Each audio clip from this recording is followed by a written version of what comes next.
‘Yan uwana maza da mata mu tuna cewa dukkanmu halittun Allah ne subhanahu wa ta'ala. Mun zo duniya kuma akwai abu ɗaya da yake da tabbas, shi ne za mu bar wannan duniya. Kafin mu wasu sun tafi, mu ma za mu tafi. Sannan bayan mu ma haka wasu za su tafi. Abin da ya kamata mu tambayi kanmu shi ne, me na shirya wannan ranar da zuciyata za ta daina bugawa? Kuma idan kana son amsa mai ƙarfi, ka sa hannunka a kan ƙirjinka, za ka ji zuciyarka tana bugawa. Sai kuma ka gaya wa kanka cewa wata rana za ta daina. Me na yi na shiri don wannan ranar da za a sani a cikin kabari? Ranar da mutane za su min jana'iza, ko kuma kafin nan za su min wanka, za su bar ni, bayan sun binne ni za su tafi, zan rage ni kaɗai, ni da ayyukana masu kyau ko marasa kyau, ina hannun Allah. Me na yi don shirya wannan rana?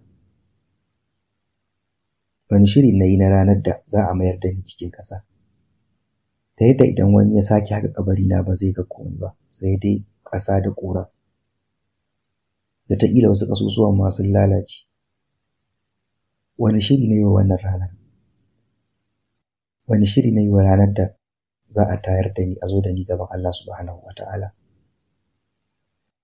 Wani tada na yi wa wannan ranar da nake sa ran shiga aljanna? Shin na biya wani kuɗi ne da zai bani damar shiga aljanna? Kuma insha Allah za mu iya yin abin da ya fi yadda muke yi yanzu. Za mu iya daina munanan abubuwan da muke yi. Wannan shi ne shirin. Kuma za mu iya mai da hankali game da ayyukan da Allah ya samu. A duniya, miliyan ɗin farko da kuka samu, sai kun yi aiki tukuru kan ku haɗa ta. Idan kuka same ta, sai ku fara neman muhalli da za ku siya don ku tare a ciki. Idan kuma ka samu fiye da haka, sai ka fara tunanin gyaran gida don ka samu kwanciyar hankali. Za ka tabbatar akwai wutar lantarki da ruwa, wataƙila da AC, saboda ana fama da zafi 'yan kwanakin. Yanzu wajen fakin da komai ya yi kyau, ba tare da sanin cewa za ku zauna a wannan gidan na tsawon shekaru 10 ko 20 idan kun yi sa'a.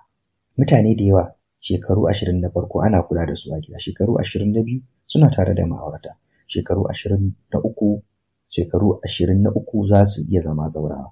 Ta wannan hanyar ko wata hanyar bayan nan kuma sai ku koma ga Allah. Na san mutanen da suka zama zaurawa a shekaru 40 sai suka ƙara shekaru 20 ko shekaru 40. Bayan haka me zai faru? Ku yarda da ni, wannan ita ce duniya haƙiƙa. Ad-duniya darul fana. Haƙiƙa wannan duniya gida ce da za ta zo ƙarshe. Mu gane wannan. Muna buƙatar mu shirya, mu samu kyakkyawar zuciya, mu yi ƙoƙarin taimakon mutane, muke tuna mutane, ku ke saka mutane a cikin addu'a, ku ba da taimako, domin idan kun taimaka, Allah zai taimake ku. Wannan hadisin manzon Allah sallallahu alaihi wasallam. Kuma ta haka ne za ku gina lahirar ku, kuma ta haka ne ranar da za ku mutu za ka tafi da murmushi na gaskiya da ba zai taɓa gushewa ba. Kun san saboda me? Mala'iku suna zuwa wurin irin waɗannan gab da lokacin mutuwarsu su ce musu, kada ku damu, abshiru bil janna. إن الذين قالوا ربنا الله ثم استقاموا تتنزل عليهم الملائكة ألا تخافوا ولا تحزنوا وأبشروا بالجنة. Idan kai abu biyu, mala'iku za su gaya maka abu uku. Idan kai imani kuma ka zama mai tsayin daka gwargwadon iyawa a lokacin mutuwa, gab da za ka mutu, mala'iku za su ce la takafu, kada ka ji tsoro, wala tahzanu, babu buƙatar yin baƙin ciki. Abshiru bil janna, mun kawo maka bishara da aljanna. Subhanallah, wani murmushi, zaka mutu kana murmushi, kana sauraron zuwan haka. Allah ya sa muna daga cikin waɗancan. Kuma sau da yawa mun yi abubuwa a rayuwar mu ta baya waɗanda ba mu alfahari da su. Kada ku cire rai, ku yi tuba, ku nemi gafarar Allah, ku gyara halayenku, zai fi ku gyara tun yanzu. Ko da ku kun gyara lokaci kaɗan kafin mutuwar ku, kun yi sa'a, amma lokacin gargara to an makara.